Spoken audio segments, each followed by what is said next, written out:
برادران اسلام، زندہ دل بزرگوں، شیر دل نوجوان بھائیوں، پھول دل ننھے منھے ساتھیوں، ممتا سے لبریز نرم دل ماؤں بہنوں، ہر مسلمان کا عقیدہ اتنا مضبوط ہونا چاہیے کہ وہ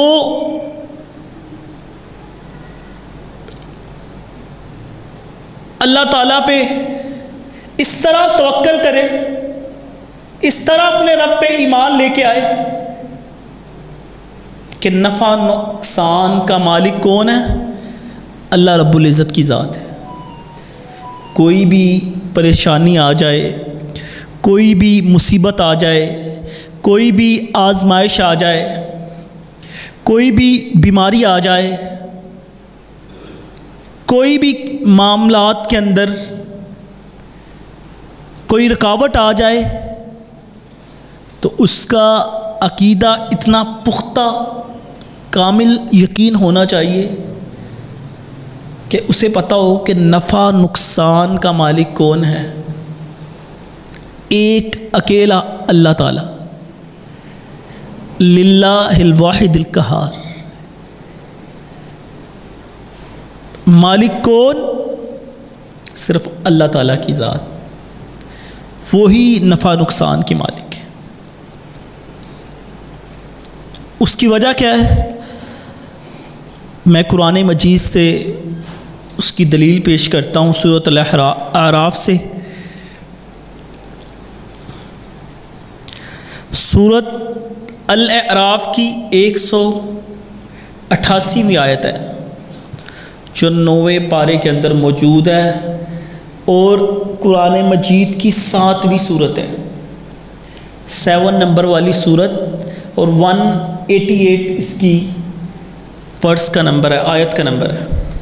اس میں اللہ تعالیٰ کیا فرماتے ہیں کہ قُل لَا أَمْلِكُ لِنَفْسِي نَفْعًا وَلَا ضَرًّا إِلَّا مَا شَاءَ اللَّهُ۔ اللہ تعالیٰ اپنے پیارے پیغمبر جناب محمد رسول اللہ صلی اللہ علیہ وآلہ وسلم کو اللہ تعالیٰ نے مخاطب کر کے کہا، اور قرآن مجید میں جہاں بھی قل کا لفظ آتا ہے نا، قاف 2 نقطوں والی قل کا، تو اس کا مطلب کیا ہوتا ہے کہ اے نبی کہہ دو۔ اللہ تعالیٰ جب اپنے پیغمبر صلی اللہ علیہ وآلہ وسلم کو مخاطب کر کے کہتے ہیں نا، جو پیغام ہمیں دینا ہوتا ہے، تو اس میں کیا اللہ تعالیٰ نے یوز کیا؟ قل کا لفظ یوز کیا، کہہ دیجئے۔ اب اپنے پیغمبر کو اللہ تعالیٰ نے کیا کہا سورۃ اعراف کے اندر کہ قُل لَا أَمْلِكُ لِنَفْسِي نَفْعًا وَلَا ضَرًّا، کہ آپ بھی نہ نفع کے مالک ہیں نہ نقصان کے مالک ہیں، الا ما شاء اللہ۔ فرمایا قُل لَا أَمْلِكُ لِنَفْسِي نَفْعًا وَلَا ضَرًّا، کوئی بھی نفع نقصان کا مالک نہیں ہے، الا ما شاء اللہ، سوائے اللہ تعالیٰ کے۔ آگے کیا فرمایا؟ وَلَوْ كُنْتُ أَعْلَمُ الْغَيْبَ لَاسْتَكْثَرْتُ مِنَ الْخَيْرِ،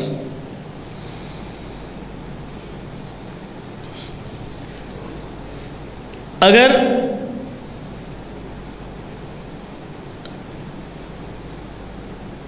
کسی پر کوئی خیر آنی ہے نا، تو اسے کوئی بھی روک نہیں سکتا۔ غیب کا علم کس کے پاس ہے؟ اللہ تعالیٰ کے پاس ہے، اللہ کے علاوہ کسی اور کے پاس نہیں ہے۔ کوئی بھی کسی پہ مصیبت آنی ہے، وَمَا مَسَّنِيَ السُّوءُ، تو اسے کوئی روک نہیں سکتا۔ ان انا الا نذیر و بشیر، اے نبی ان کو کہہ دے میں نذیر اور بشیر ہوں، یعنی اللہ کے نبی صلی اللہ علیہ وسلم وہ ڈرانے والے آئے ہیں۔ کس سے ڈرانے کے لیے آئے ہیں؟ اپنی ذات سے ڈرانے کے لیے نہیں آئے، وہ اللہ تعالیٰ سے ڈرانے کے لیے آئے ہیں۔ اپنی قوم کو کہہ دے کہ میں تو نذیر اور بشیر ہوں، لقوم یؤمنون، قوم کو کہیں کہ ایمان لے کے آئے۔ کس چیز پہ ایمان لے کے آنا ہے؟ کہ نفع نقصان کا مالک کون ہے؟ اللہ تعالیٰ کی ذات ہے۔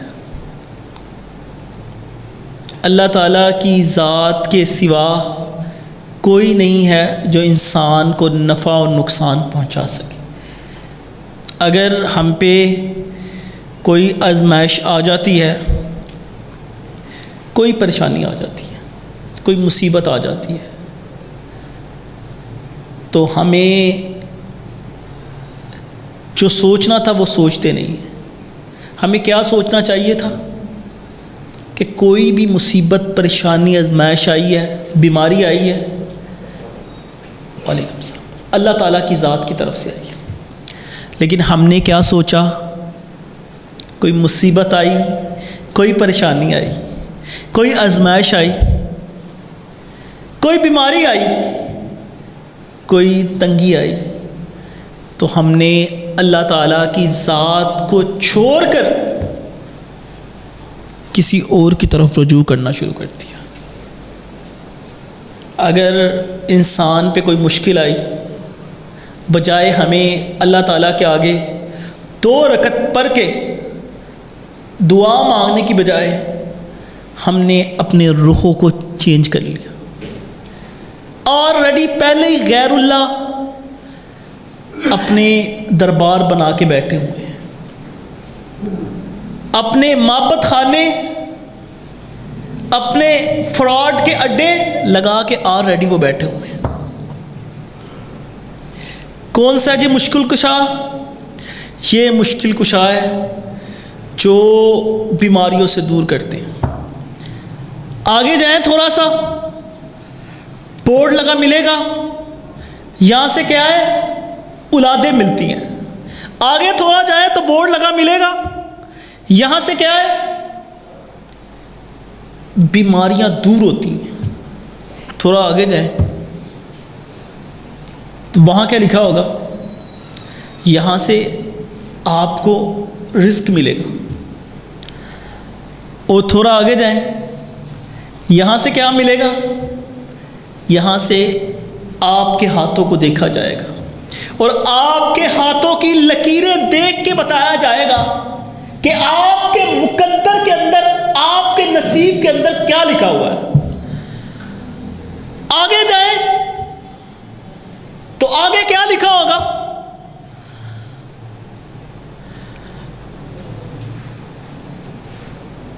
بدشگونی، ستاروں کا علم۔ ایک اور نکل آئے گا، پتھروں کو پہنو، ایک اور نکل آئے گا۔ پھر آگے جائیں گے تو وہاں کیا لکھا ہوگا؟ سارے مسئلوں کا حل فلاں عامل کے پاس، فلاں کامل کے ساتھ۔ پھر اللہ خود اللہ کیوں ہے؟ رب تو وہ اللہ تھا، یہ رب نہیں ہے۔ نہ یہ مشکل کشا، نہ یہ حاجت ہوا۔ بیماروں کو شفا کون دینے والا ہے؟ نفع نقصان کا مالک اللہ تعالیٰ کی ذات ہے۔ لیکن پھر تو اللہ تعالیٰ کی ذات کو چھوڑ کے، اللہ تعالیٰ کی بات کو چھوڑ کے، بیماری کس نے دور کرنی تھی؟ اللہ تعالیٰ نے کرنی تھی۔ پریشانی کس نے دور کرنی تھی؟ اللہ تعالیٰ نے کرنی تھی۔ تو حضرات ذی وقار، نفع نقصان کا مالک اللہ تعالیٰ کی ذات ہے۔ اور حالی نے خوب کہا، اکثر کہا کرتے ہیں، آج پھر کہہ دیتے ہیں، حالی کی زبانی کہ کرے غیر گر بت کی پوجا تو کافر، جو ٹھہرائے بیٹا خدا کا تو کافر، جھکے آگ پر بہر سجدہ تو کافر، کواکب میں مانے کرشمہ تو کافر، مگر مومنوں پر کشادہ ہے راہیں، پرستش کریں شوق سے جس کی چاہیں، نبی کو جو چاہے خدا کر دکھائے، نبی کو جو چاہے خدا کر دکھائے، اماموں کا رتبہ نبی سے بڑھائے، مزاروں پہ دن رات نظریں چڑھائیں، شہیدوں سے جا جا کے مانگے دعائیں، نہ توحید میں کچھ خلل اس سے آئے، نہ اسلام بگڑے نہ ایمان جائے۔ تو دربار پہ جا، تو مزار پہ جا، تو کسی اور سے اولاد مانگ، تو کسی اور سے شفا لے، تو کسی اور سے مشکلوں کے حل نکلوا لے، اور پھر کیا کہے میں مسلمان ہوں، مگر مومنوں پر کشادہ ہے راہیں، پرستش کرے شوق سے جس کی چاہے، جس کو چاہا خدا مان لیا، جس کو چاہا رب مان لیا، جس کو دل چاہا اس کے آگے جھک کے، اگر مومنوں پر کشادہ ہے راہیں، پرستش کرے شوق سے جس کی چاہے، نبی کو جو چاہیں خدا کر دکھائیں۔ نبی کی شان خدا سے بھی بڑھا دی، نبی کو جو چاہیں خدا کر دکھائیں، اور اماموں کا رتبہ نبی سے بڑھائیں۔ یہ جو مشرک ہوتا ہے نا، یہ نہ نبیوں کا سکا نہ اماموں کا سکا، انہوں نے تو اللہ تعالیٰ کا تو ہے ہی دشمن نا، لیکن کیا کیا، انبیاء کے بھی رتبے کو، انبیاء سے اپنے اماموں کے رتبے کو زیادہ بڑھا دیا۔ اللہ کے نبی کی بات ایک طرف اور امام کی بات ایک طرف، کہا نا ہم نے ماننی بات اپنے امام کی، ہم نے بات کس کی ماننی ہے، اپنے فقہ کے امام کی بات ماننی ہے، وہ امام یہ کہتا ہے، وہ امام یہ کہتا ہے، ہم نے تو اس امام کی بات ماننی ہے۔ اب دیکھ لیں یہ فقہ کہاں سے نکلی، فقہ حنفی، فقہ جعفری۔ بہت کم بولتا ہوں لیکن آج مجبور ہے، موضوع اس طرح کا ہے، اللہ کی توحید ہے، کیوں نہ پھر لوگوں کو سمجھایا جائے۔ مقصد تو یہی ہے نا کہ اللہ تعالیٰ ہمیں سیدھے رستے پہ لگا دے۔ یہ فقہ کس لیے ہے؟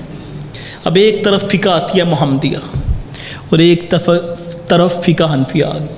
مسئلہ کیا تھا، اللہ کے نبی صلی اللہ علیہ وسلم نے یہ فلاں حدیث کہی تھی، کہا لیکن ہماری فقہ میں یہ امام صاحب نے یہ بات کر دی ہے، اس لیے ہم رفع دین نہیں کریں گے۔ کسی بھی موضوع پہ اگر بات کر لیں، مختصر سمجھانا چاہتا ہوں، ہم نے رفع دین نہیں کرنا۔ کیوں؟ کیا اس کی کوئی حدیث ہے؟ ہم کیوں رفع دین کرتے ہیں؟ ہم کیوں کرتے ہیں؟ ہمیں شوق ہے کرنے کا؟ نہیں، ہمیں شوق ہے کرنے کا، ہمیں اس سے پیار ہے، ہمیں اس سے محبت ہے۔ اس محبت کی وجہ کیا ہے؟ اس محبت کی وجہ یہ ہے کہ اللہ کے نبی صلی اللہ علیہ وسلم اپنی نماز کے اندر رفع دین کو کرتے تھے۔ کوئی ایسی نماز اللہ کے نبی صلی اللہ علیہ وسلم کی نہیں ہے، کوئی ایسی نماز نہیں ہے کہ جس میں اللہ کے نبی صلی اللہ علیہ وسلم نے رفع دین نہ کیا ہو۔ یہ حدیث مبارکہ سے میں ثابت کر سکتا ہوں، دلائل کے ساتھ ثابت کر سکتا ہوں، اللہ کے فضل و کرم سے چیلنج کے ساتھ یہ ثابت۔ کیوں میں اتنی بڑی باتیں کر رہا ہوں؟ کیونکہ حدیث کے اندر موجود ہے۔ اب کیا کہا ہم نے؟ کہا سب سے پہلے ہم نے بات جو کر رہا تھا کہ اماموں کا رتبہ نبی سے بڑھائیں۔ کیسے بڑھایا؟ کہ نہیں فلاں امام نے تو یہ فقہ میں کہا تھا، حالانکہ ہمیں کنفرم پتہ نہیں کہ انہوں نے کہا تھا کہ نہیں کہا۔ تم نے تو اماموں کو بھی رگڑ دیا بیچ کے اندر، یعنی انہوں نے شاید نہ کہا ہو، کیونکہ ہم تو قرآن اور حدیث کی بات اتھینٹک مانتے ہیں کہ اس کے اندر شعر ہے کہ یہ قرآن و حدیث کے اندر اللہ نے قرآن میں وعدہ کیا انا نحن نزلنا الذکر و انا لہ لحافظون، اس کے اندر کوئی خلل نہیں آ سکتا۔ قرآن کے اندر ایک زبر زیر کا خلل نہیں آ سکتا، اور حدیث کے اندر اللہ تعالیٰ نے ایسے امام پیدا کیے کہ جن کی وجہ سے حدیث کو انہوں نے مضبوط ترین کیا۔ اور اکثر آپ کے سامنے حضرت امام بخاری رحمہ اللہ تعالیٰ کا میں تذکرہ کرتا رہتا ہوں کہ حضرت امام بخاری رحمہ اللہ تعالیٰ نے کس طرح حدیث مبارکہ کو جمع کیا تھا، کس طرح مضبوطی کے ساتھ۔ اور یہ جو بات ہے اللہ کے نبی صلی اللہ علیہ وسلم کی اس حدیث سے ضمن آئی ہے اس لیے بیان کر رہا ہوں، لیکن پہلے سال 1.5 سال پہلے میں نے یہ بیان کیا تھا، اور اللہ کے فضل و کرم سے جب بھی میں کوئی یہاں بات بیان کرتا ہوں نا، جتنی دفعہ مرضی میں اسے ریپیٹ کروں مجھے یاد ہوتا ہے کہ میں نے بیان کی ہے، لیکن کئی دفعہ موضوع کے اندر آ کے اسے دوبارہ سمجھانے کے لیے بات ذہن میں آتی ہے تو دل کرتا ہے کہ اس کو پھر بیان کیا جائے تاکہ ہم اور مضبوط ہو سکیں۔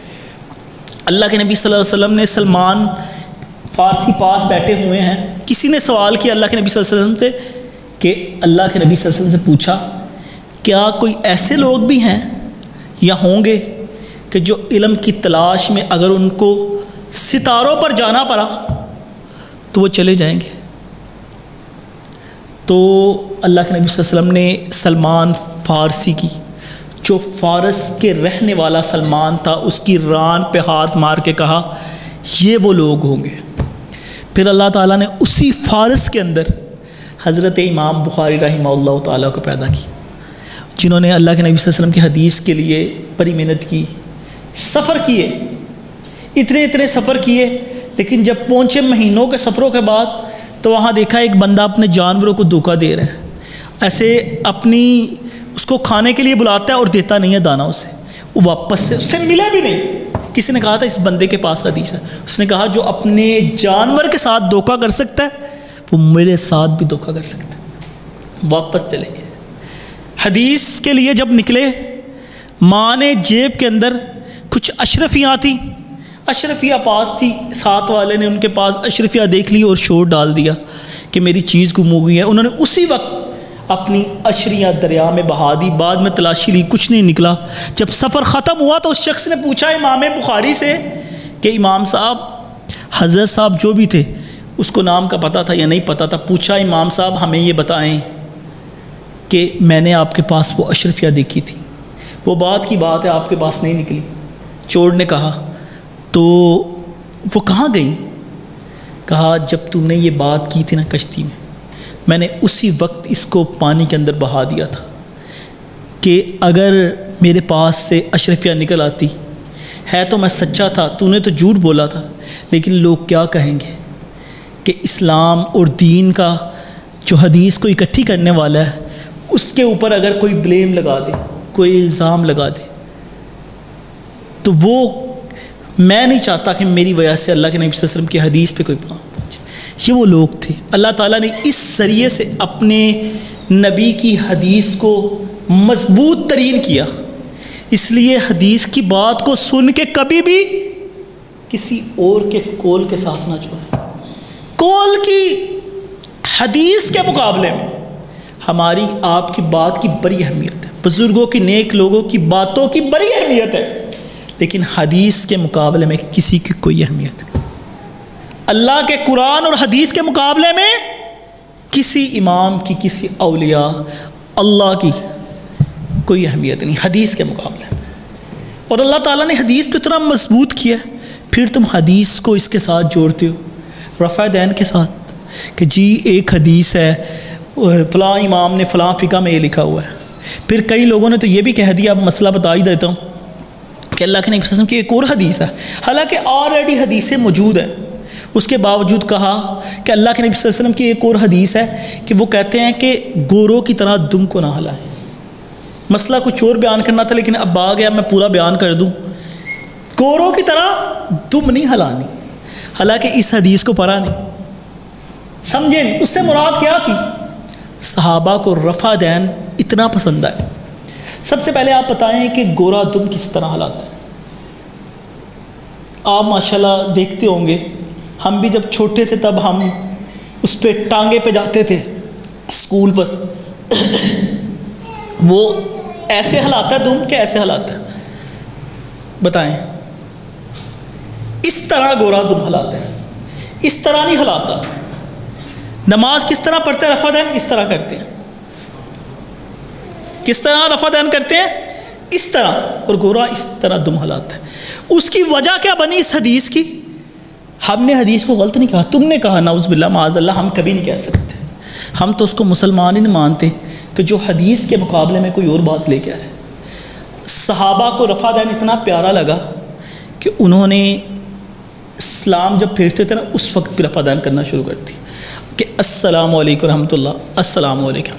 جس طرح فقہ جعفریہ میں ہے، وہ جب سلام پھیرتے نا شیعہ حضرات وہ اس طرح سلام پھیرتے، تو وہ اللہ کے نبی صلی اللہ علیہ وسلم اس والے رفع دین سے منع کیا، یعنی سلام کے وقت ایسے کرنے سے اللہ کے نبی صلی اللہ علیہ وسلم منع کیا۔ اب ایک اور اٹھیں گے لوگ جو کہیں گے، کیونکہ ظاہری بات حدیث موجود ہے، وہ کہیں گے ہاں رفع دین تو کرنا چاہیے، حدیث آلریڈی موجود ہے، کہتے ہیں لیکن بات یہ ہے کہ اس وقت مجبوری تھی۔ کیا مجبوری تھی؟ کہ وہ یہاں بت رکھا کرتے تھے، اس سے رفع دین کرتے تھے۔ آپ خود بتائیں کہ بت رکھ کے رفع دین کریں گے تو ہو جائے گا، وہ تو بت نہیں گرتے۔ یہ کون سی بات ہے کہ جی انہوں نے یہاں کافروں نے منافقین نے بت رکھے ہوئے تھے، اس وجہ سے اللہ کے نبی صلی اللہ علیہ وسلم کا رفع دین کرو۔ یہ قرآن و حدیث کا مسئلہ ہے، یہ کوئی مذاق ہے تم بہانے بناتے ہو، ایسی کوئی روایت نہیں۔ اگر یہاں بت رکھے بھی ہوں پھر آپ بتائیں رفع دین اور نماز کس طرح پڑھی جائے گی؟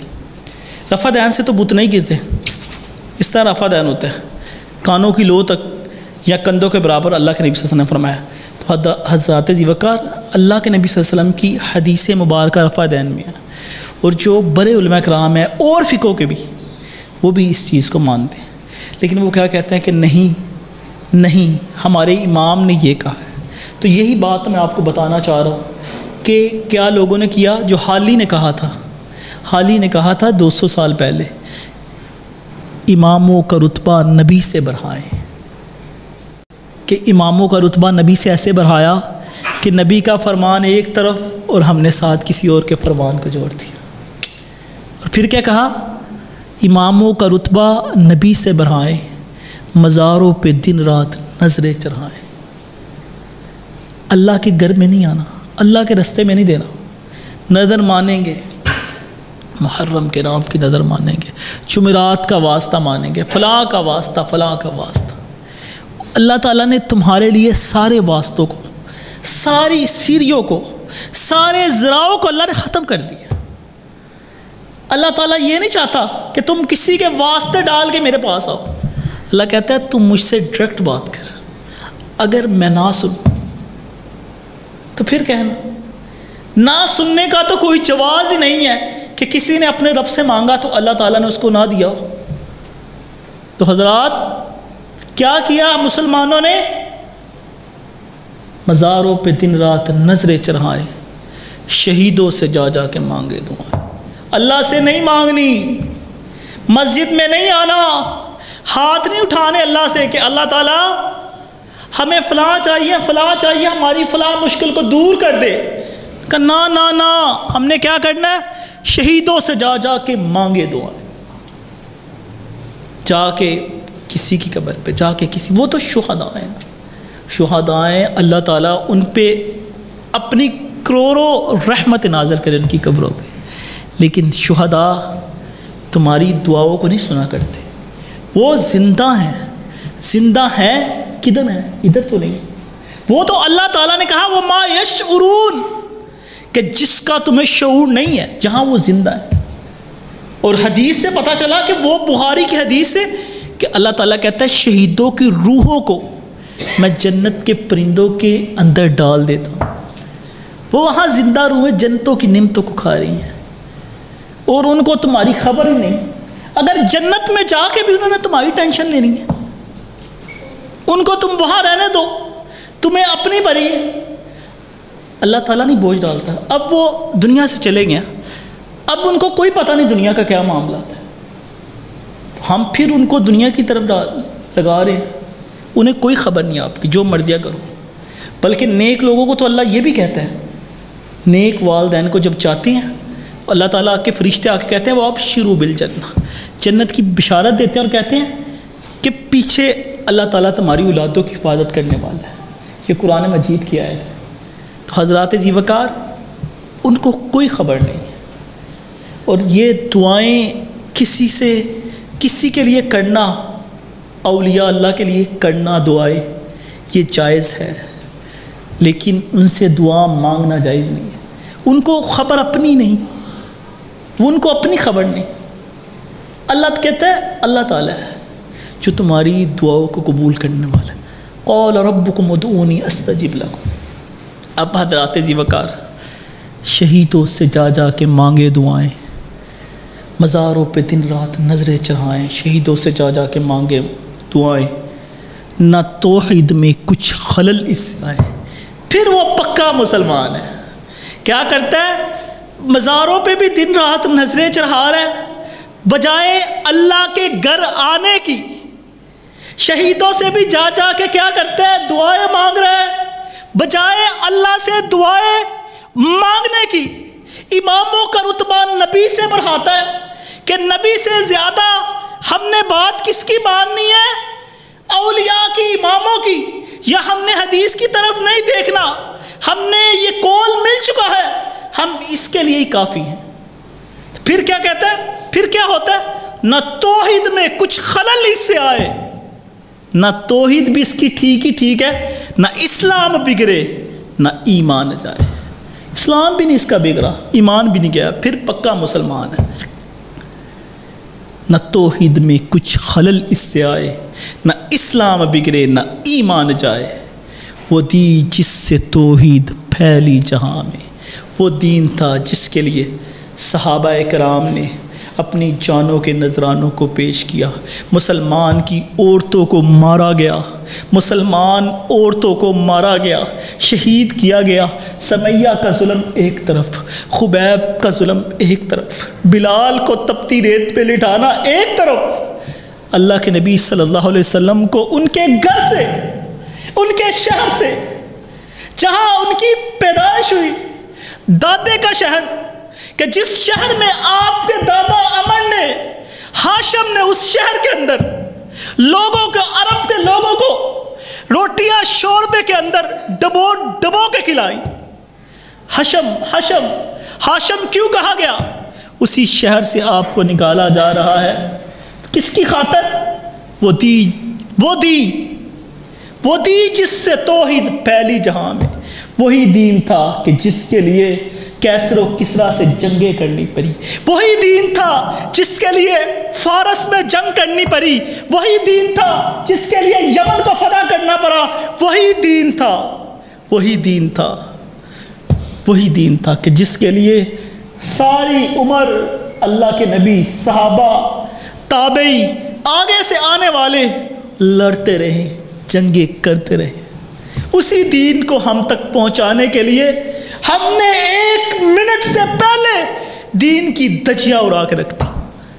ہم نے کہا نہیں، ہم سب کچھ کریں گے، ہم نظر و نیاز اللہ کو چھوڑ کے غیر اللہ کی مانیں گے، ہم شہیدوں سے جا کے دعائیں مانگیں گے، ہم نبی کی بات کو چھوڑ کے کسی اور کی بات کو تسلیم کریں گے، تو پھر کیا ہوگا؟ پھر بھی ہمارا ایمان باقی، پھر بھی اسلام باقی۔ تو حضرات ہم کیسے مسلمان ہیں بتائیں؟ کیا ہم پھر بھی مسلمان ہیں؟ وہ دین جس سے توحید پھیلی جہاں میں، رہا شرک باقی نہ وہم و گما میں۔ شرک کو ختم کیا، فرمایا فتح مکہ کے موقع پر آج میرے قدموں کے نیچے سارے جاہلیت کے امور ہیں، اللہ کے نبی صلی اللہ علیہ وسلم نے کہا۔ اور کیا کیا؟ اپنی چھری مبارک سے، اپنے اللہ کے نبی صلی اللہ علیہ وسلم نے اپنی تلواروں سے، جو 360 بت تھے بیت اللہ کے اندر، جس میں ابراہیم علیہ السلام کا بھی بت تھا، جس میں اسماعیل کا بھی بت تھا علیہ السلام، ان کو بھی اپنے ہاتھوں سے توڑا۔ کوئی شرک نہیں بچا، پوری دنیا کے اندر شرک کی صفائی کر دی۔ الیوم اکملت لکم دینکم، ایسے نہیں اللہ نے کہا، اللہ کے نبی نے کہا دین مکمل، واتممت علیکم نعمتی ورضیت لکم الاسلام دینا۔ اب کیا کرنا ہے؟ ہم نے اس دین پہ راضی رہنا۔ وہ دین پھیلایا کہ رہا شرک باقی نہ وہم و گما میں، وہ بدلا گیا آ کے ہندوستان میں۔ ہم نے سارا کچھ اس سندھ کے اندر، اس ہند کے اندر، اس بر ذخیر کے اندر سب کچھ ہم نے چینج کر دیا۔ رہا شرک واقعی نہ وہم و گما میں۔ وہ دین یہ تھا کہ سارا شرک و بدعت ختم کر دیا تھا۔ پھر آتے رہے اسلامی مجاہد، آتی رہی خلافت عثمانیہ کہ جس میں عیسائیوں کو ڈرامے تو آپ نے 400 سے زیادہ قسطیں تو ویسے ہی دیکھ لی ہوں گی. ارطغرل کی ہر بندے نے تو دیکھی ہوگی. ارطغرل کی کیا کیا ارطغرل نے؟ کہتے ہیں کہ اس کی جو ہسٹری پڑھی ہے تاریخ کے اندر کہ اس نے عیسائیوں کو ختم کیا، یہودیوں کو مارا. یعنی کہ وہاں سے شرک حقیقت میں، ڈرامے کے علاوہ حقیقت کی بات کر رہا ہوں، کہ جو اسلامی طریق سے ہم نے پڑھا ہمیں پتہ چلا کہ اللہ کے دین کو ایسا پھیلایا کہ شرک کو ختم کرتے رہے. 1400 سال سے لے کر تقریباً 1000 سال تک شرک کو ختم کرتے رہے، 1200 سال تک. لیکن 200 سال پہلے ہند کے اندر دوبارہ کیا کیا؟ سارا پاسہ ہی الٹ دیا. رہا شرک باقی نہ وہم و گما میں، وہ بدلا گیا آ کے ہندوستان میں. ہمیشہ سے اسلام تھا جس پہ نازا، اسلام ناز تھا اسلام کو، کہ یہ وہ لوگ ہیں کہ جو اللہ کے علاوہ کسی اور کے آگے نہیں جھکتے. یہ وہ لوگ ہیں کہ صرف اللہ کو خدا مانتے ہیں، اللہ کو اپنا مشکل کشا مانگتے ہیں. لیکن کیا ہوا؟ افسوس ہم لوگوں پر کہ ہم نے اللہ کے توحید کی، اللہ کے رسول کی، اللہ کے رسول کے صحابہ کی کسی کی کوئی عزت نہیں کی، کوئی اسلامی مجاہد کی عزت نہیں کی. ہم نے شرک کو ایسے ختم کیا. رہا شرک باقی نہ وہم و گما میں، وہ بدلا گیا کہ ہندوستان میں. ہمیشہ سے اسلام تھا جس پہ ناز، جس پہ اسلام کو ناز تھا، وہ دولت بھی کھو بیٹھے آخر مسلمانوں نے وہ دولت کھو بیٹھی. اب ہم کسی ہندو سے بات نہیں کر سکتے، اب ہم کسی عیسائی سے بات نہیں کر سکتے، اب ہم کسی کافر سے بات نہیں کر سکتے. آنکھوں میں آنکھیں ڈال کے وہ کہے گا تو کیا کر رہا ہے، تیرے لوگ کیا کر رہے ہیں، تیرے لوگ کیا کر رہے ہیں. حضرات ذی وقار اللہ کی وہ ذات تھی کہ جس کو مشکل کشا ماننا تھا. پھر ہم کہتے ہیں ہم تو مشکل کے اندر ہیں، پھر ہم کہتے ہیں کہ ہم آزمائش کے اندر ہے. تو اللہ قرآن میں کہتا ہے ظہر الفساد فی البر والبحر، یہ زمینیں کے اندر جو فساد آتا ہے. اذا زلزلت الارض زلزالها، یہ پہاڑ جب ریزہ ہوتے ہیں نا، جو پہاڑ ہل جاتے ہیں، زمین ہل جاتی ہے. یہ سیلاب کے البحر علا، یہ سیلاب کے والموج کلا، یہ سیلاب کے جو ریلے آتے ہیں نا.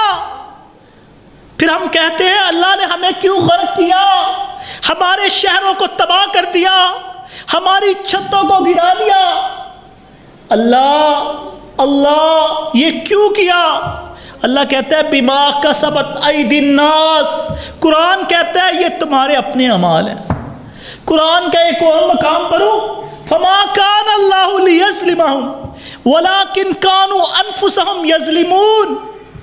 یہ جو تم پہ ظلم کیا جاتا ہے بقول تیرے، تم پہ آزمائش ہوتی ہے نا، یہ اللہ نہیں کرتا، نہ اللہ چاہتا ہے. اللہ کہتا ہے وما کان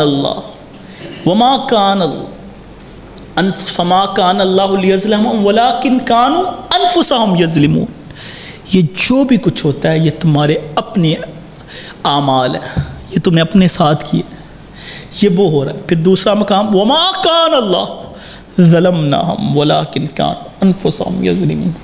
یہ جو بھی ہو رہا ہے وَلَنُذِيقَنَّهُم مِّنَ الْعَذَابِ الْأَدْنَىٰ. قرآن کا کون سا مقام پر اللہ کہتا ہے یہ انسان کے اپنے بھی اعمال ہیں. میں نہیں یہ کہتا کہ اپنے بھائی جو اس وقت بغیر ہیں، جو اس وقت بے روزگار ہیں، جو اس وقت جن کے پاس پہننے کے لیے کپڑا نہیں ہے، جن کے پاس رہنے کے لیے چھتیں نہیں ہیں، جن کے پاس کھانے کے لیے کوئی کھانا نہیں ہے، بیماریوں کے اندر مبتلا، چھتوں سے محروم بیچارے رہ رہے ہیں، میں ان کو بات نہیں کروں گا، میں نہیں کروں گا. لیکن حضرات ذی وقار بے تحاشا سندھ کے لوگوں نے شرک کیا، بے تحاشا شرک کیا. کیا کیا؟ وہ تو اپنے وڈیروں کو بھی خدا مانتے تھے، انہوں نے جھکنے کی انتہا کر دی. کیا کوئی ایسا حکمرانوں کا نام نہیں لوں گا، میں نہیں چاہتا، کئی دفعہ نکل جاتا ہے لیکن میں نہیں چاہتا کہ منبر رسول پہ کسی حاکم کا نام لوں، کیونکہ اللہ سب سے بڑا حاکم ہے. لیکن وہاں کے حکمران، جو وہاں کے لوگ ہیں، وہ اپنے حکمرانوں کے اندر، ہم اکثر ویڈیو دیکھتے رہتے ہیں ٹی وی میں، جیو میں، کہ وہ کیا کرتے ہیں، ان کے آگے جھکتے ہیں، جھک کے ملتے ہیں، ان کو سلام نہیں لیتے بلکہ ان کے گوڈوں کو ہاتھ لگاتے ہیں. شرک و بدعت وہاں بہت آگے نکل گیا. جھکنا ان کے لیے بہت ہی آسان ہے، اللہ کے علاوہ جھکنا بہت ہی آسان ہے۔ جب خطبہ دوسرا شروع ہو پھر کیا کرو، اللہ کے علاوہ جھکنا، جنہوں نے اس کی قدر ہی نہیں کی، جن لوگوں نے، بچوں 2 منٹ بیٹھ جاؤ پلیز، وہ سارا دھیان اس طرف چلے جاتا ہے، آپ کو ٹائم دیں گے، آپ کی محبت ہے، پیار، اللہ تعالیٰ آپ کو جزائے خیر دے۔ ہم بھی جب ایسے ہوتے تھے، ہم بھی ایسے کرتے تھے جب چھوٹے ہوتے تھے، شاید اللہ تعالیٰ کو یہی چیزیں پسند ہے کہ اللہ تعالیٰ نے آج ممبر پہ کھڑا کیا ہے، تو یہ بڑی بات ہوتی ہے۔ اللہ تعالیٰ آپ کو جزائے خیر دے۔ میں انشاءاللہ آپ کو ٹائم دیتا ہوں، آپ اس میں کرنا، پھر میں اعلان بھی کروں گا تاکہ لوگ سب، بات کر رہا تھا میرے ذہن سے نکل گیا جو بات میں نے کرنی تھی۔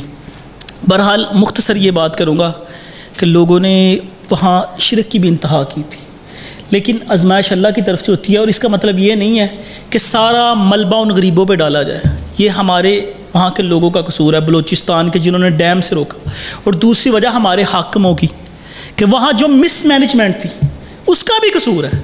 صرف ہم یہ قصور نہیں ڈالتے، یہ سارے ایک طرف قصور ہو کے اور دوسری طرف کیا تھی کہ اللہ کی آزمائش تھی، کہ جو انسان کے کچھ ایسے عمل ہوتے ہیں کہ جس کی وجہ سے پھر اللہ تعالیٰ غصے میں آ جاتا ہے، اللہ روکتا نہیں۔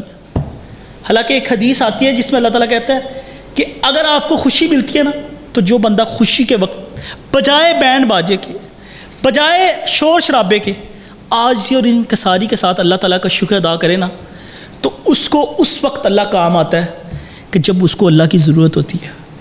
لیکن دیکھیں وہاں ایسے حادثات ہم نے دیکھے کہ 5 بھائی پیار و مددگار 5 گھنٹے انتظار کرتے رہے، لیکن کوئی رستہ نہیں ملا ان کو۔ اللہ چاہتا تو اپنی رحمت سے اٹھا کے ان کو نکال سکتا تھا، لیکن آزمائش ان پہ ایسی آئی کہ وہ نہ بچ سکے۔ ایسی کئی ویڈیو دیکھی، بچے، فیملیاں، اللہ معاف کرے، اللہ تعالیٰ ہمیں بچائے۔ اللہ کا شکر، اللہ نے ہمیں محفوظ رکھا، اللہ تعالیٰ سب کی حفاظت فرمائے۔ یہ دعا پڑھا کرے اللہ تعالیٰ سے ایسے واقعات دیکھے کہ الحمدللہ الذی عافانی مما ابتلاک بہ وفضلنی علی کثیر ممن خلق تفضیلا۔ نماز نبی میں لکھی ہوگی کہ جب بھی کسی کو بیماری آزمائش میں دیکھے تو اللہ کا شکر ادا کرے کہ اللہ تیرا شکر، تم نے مجھے اس عافیت سے، اللہ تعالیٰ مجھے عافیت دی، اس سے زیادہ مجھ پہ فوقیت دی کہ مجھے بچا لیا۔ یہ اللہ کا ہم پہ فضل ہے، وگرنہ ہمارے کوئی ایسے مال نہیں ہے کہ ہم بہت ہی نہیں ہے کہ ہم بھی بہت خطا کار ہیں۔ تو حضرات ذی وقار، کسی پہ آزمائش، کسی پہ مصیبت، ایک طرف یہ ساری چیزیں، دوسری طرف یہ بات ہے کہ اللہ تعالیٰ کو غصہ آ جاتا ہے جب انسان اللہ تعالیٰ کے ساتھ شرک کرتا ہے نا، اللہ کے سوا، اور پکا مضبوط ترین عقیدہ رکھ لیتا ہے۔ اب کسی کے سامنے توحید بیان کریں گے وہ آپ کو مارے گا۔ لسانی پیر کا واقعہ جو فیصل آباد کے اندر، نائب صدر بار ایسوسی ایشن کا شخص، کوئی نہیں مولوی، نہ پتہ نہیں ہمارا کسی کا کوئی تعلق نہیں کسی جماعت سے، واللہ عالم، مونچھیں رکھی ہوئی، کلین شیپ پینٹ شرٹ پہنی ہوئی، نہ کوئی پینٹ کا پتر کہاں جا رہی ہے، نہ کوئی داڑھی کا پتہ، لیکن اس نے جا کے صرف وہاں قوالوں کے سامنے میک پکڑ کے کیا کہا کہ لسانی صرف اللہ تعالیٰ کی ذات ہے۔ کیا کہتا ہے اس کا نام؟ سرور بٹ کیا کہتا ہے؟ لسانی صرف اللہ تعالیٰ کی ذات ہے، کوئی لسانی نہیں ہے۔ جو لسانی کہے گا، جو لسانی کہے گا اپنے آپ کو، میں اس کو چیر کے رکھ دوں گا۔ صرف آدھے سیکنڈ میں بھی یہ بات نہیں کی، اس سے پہلے آ کے ایک تو ان کے گارڈوں نے اور آ کے لوگوں نے اس کو اتنا مارا، ایسے اس پہ ٹوٹ پڑے، حالانکہ اس کی بات پہ غور نہیں کیا کہ وہ کیا کہہ رہا ہے۔ یعنی کہ توحید بیان کرنا بہت بڑا جرم ہے۔ کن کے سامنے بیان کرنا؟ مسلمان کے سامنے۔ وہ کافر تو نہیں تھا، وہ ہندو تو نہیں تھا، وہ عیسائی تو نہیں تھا، وہ یہودی نہیں تھا، ملک بھی اسلام کا تھا۔ تو حضرات ذی وقار، یہ چیزوں کو سمجھے جو میں نے آپ کے سامنے رکھی ہے کہ دین جو ہمیں ملا تھا وہ صاف ستھرا ملا تھا۔ اللہ اور اللہ کے نبی صلی اللہ علیہ وسلم کے صحابہ نے شرک و بدعت کو ختم کر دیا تھا۔ وہم و گمان میں اس کا نام بھی نہیں تھا، رہا شرک باقی نہ وہم و گمان میں۔ لیکن ہوا کیا کہ وہ بدلا گیا کہ ہندوستان والوں نے، سندھ والوں نے، سندھ سے مراد، میری مراد یہ ہے، سندھ سے مراد پہلے سارے برِ ذخیر کو، سب کانٹیننٹل کو سندھ کہا کرتے تھے، تو اس لیے میں سندھ کا لفظ استعمال کر رہا ہوں، اسپیشل ان پہ نہیں کر رہا، وہ بھی خاص ہے، لیکن پوری سندھ کا لفظ ہم بیچ میں آ رہا ہے، پنجاب بھی بیچ میں آ رہا ہے، یعنی پورے ہند کا لفظ استعمال کر رہا ہوں جو پہلے یوز ہوتا تھا۔ تو ان لوگوں نے کیا کیا؟ شرک و بدعت کی انتہا کر دی۔ انہوں نے سارا پاسا ہی پلٹ دیا۔ تو حضرات ذی وقار، توحید کو اپنائیں جو اللہ تعالیٰ نے قرآن میں کہا۔ کئی قرآن کی آیتیں ہیں، کئی قرآن کی آیتیں نہیں بلکہ یہ پورا قرآن کہتا ہے، کیا گواہی دیتا ہے کہ اللہ کے سوا کوئی بھی مشکل کشا نہیں، کوئی حاجت روا نہیں، کوئی دستگیر نہیں، کوئی غریب نواز نہیں، کوئی فیض عالم نہیں، کوئی بیماروں کو شفائے اللہ کے سوا نہیں دینے والا، کوئی اولادیں نہیں دینے والا، کوئی مشکلات کو دور نکلنے والا۔ یدبر الامر، سارے امور کس کے پاس ہے؟ اللہ تعالیٰ کے پاس ہے۔ وہی حاکم ہے، وہی مالک ہے، وہی داتا ہے، وہی گنج بخش، وہی فیض عالم، وہی بیماروں کو شفا دینے والا ہے۔ اگر اسی کے آگے آپ اپنے مشکل کا حال بیان کریں گے نا، اللہ کی قسم وہ آپ کے ہاتھ بعد میں آپ کے نیچے آئیں گے، پہلے وہ آپ کے لیے سارے آپ کے کام کر دے گا۔ کچھ حکمت ہوتی ہیں جس پہ آزمائشیں آتی ہیں۔ اللہ سے دعا ہے کہ اللہ تعالیٰ ہمیں عمل کرنے کی توفیق عطا فرمائے۔ سبحان ربک رب العزت عما یصفون وسلام علی المرسلین والحمد للہ رب العالمین۔